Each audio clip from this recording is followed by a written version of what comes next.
Grassete, isso aqui é a peneira Shinoi, o passador Shinoi, né? Ela é cônica, tem 24 centímetros de diâmetro,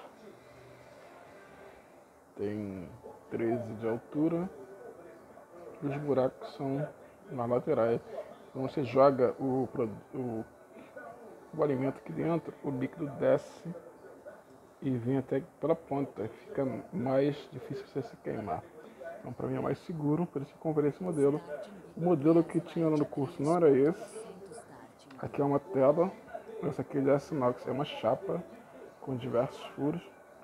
Não era esse modelo que eu queria, mas como não tem como eu ver, eu comprei praticamente no escuro. Por dentro é assim, como você está vendo aí. Aqui você bota em cima da panela, segura aqui ou bota ele encostado em algum lugar. Se você estiver fazendo macarrão, ele vai botar aqui e a água vai sair tudo para baixo, não para os lados como as outras peneiras.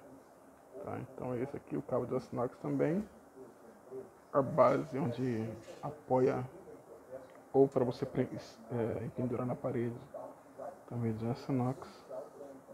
E é isso, então aí, o passador Shinoi é isso aí que você está vendo.